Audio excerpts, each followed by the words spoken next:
Okay, these are just a few notes I want to give to you and try to experiment with this thing of being able to shoot a video with my telephone. So the premise of this exercise, you obviously know that no director is any better than the script that he has. So what we're going to do is, all of you should have turned in by Monday this page and a half, minute and a half scene with the theme envy. And then what we're going to do, I'll pass them out, and you can pick them up as early as Tuesday if you want.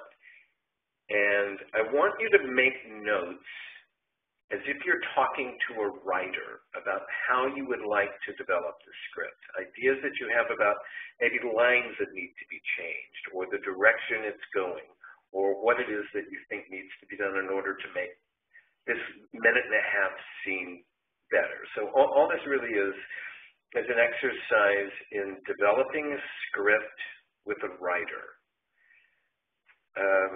Okay, if you have any questions, let me know. Thank you for experimenting with me.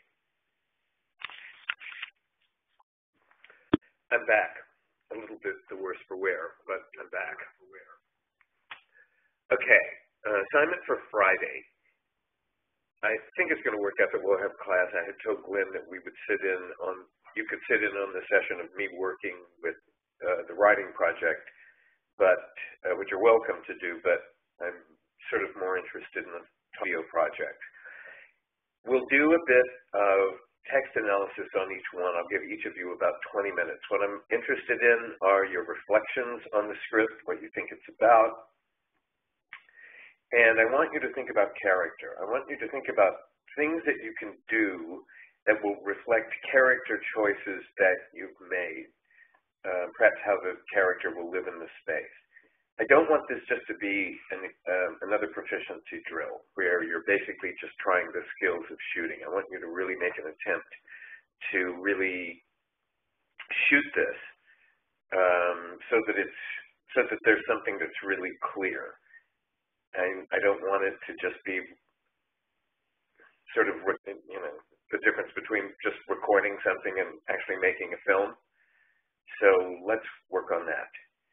And I promise to shave by Friday. Talk to you later. At any rate, so all of them have written a similar scene. Your students should know that directors and writers are natural enemies. They should know that. Yes. So start from that premise. And,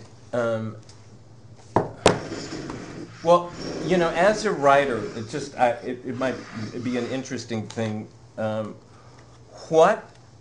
mean, we've developed scripts, but I'm really a producer when we develop scripts. What has your experience been with directors? Sorry? What has your experience been with directors? Actually, really. I want to go to ask your students a question. Can I do that? The very last line, Phil's last line. Are they aware of that line? Yeah. They have a copy of it. Okay. All right. So tell me, what's wrong with that? What as a director, what would you first thing you'd say is, hey, you know what I think we could do here? We could blank. I can hear. Okay. Oh, okay. My thought was that it seems very blunt and self-aware, and that maybe he would be a bit slower to come to that realization about himself. It seems that he's come to that conclusion very quickly, considering how emotional he is. Right. Does that make sense? What I would say for that is, yes, totally. What I would say was that, I mean, I could have put a stage direction in there, but what I would do there is trust the actor and the director to figure out that moment. So I wouldn't normally write a stage direction there because I would trust you guys to realize that he has to come to that realization slowly. And so that feels like more like an actor's beat for me than a writer's beat. That makes sense? Yeah. Okay, the first monologue, the action in the first monologue doesn't have an obstacle because he's borderline dictating it. Right. So it's not as active Sure. as the monologue at the end where he has this obstacle. And the obstacle, of course, is the student who has judged him. Well, his first monologue has a different obstacle in the sense that he's dictating to Virginia, who essentially is a spy in his own home because she loves him, but supports the church so ardently, right? And so he's dictating in a way where it's like he's trying to dig at the church in a way Virginia won't detect.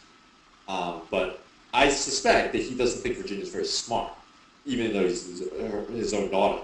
And so he goes pretty far with it, before he pulls back. And then at the end, obviously at that point, then I don't want to say he's inspiring, but he's sort of like bearing out a lot of stuff because he's like, I'm trapped here.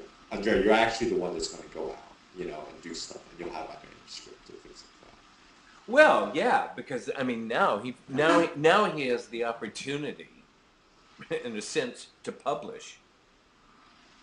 And in order to get it, I mean, it's really wonderful. It's Brecht has given us this scene where the how late is this in the play, by the way?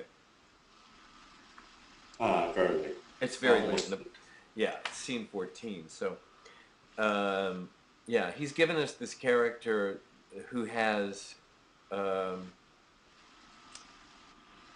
both the satisfaction of having done it and the satisfaction of having somebody who has lost faith in him have a revived faith in him.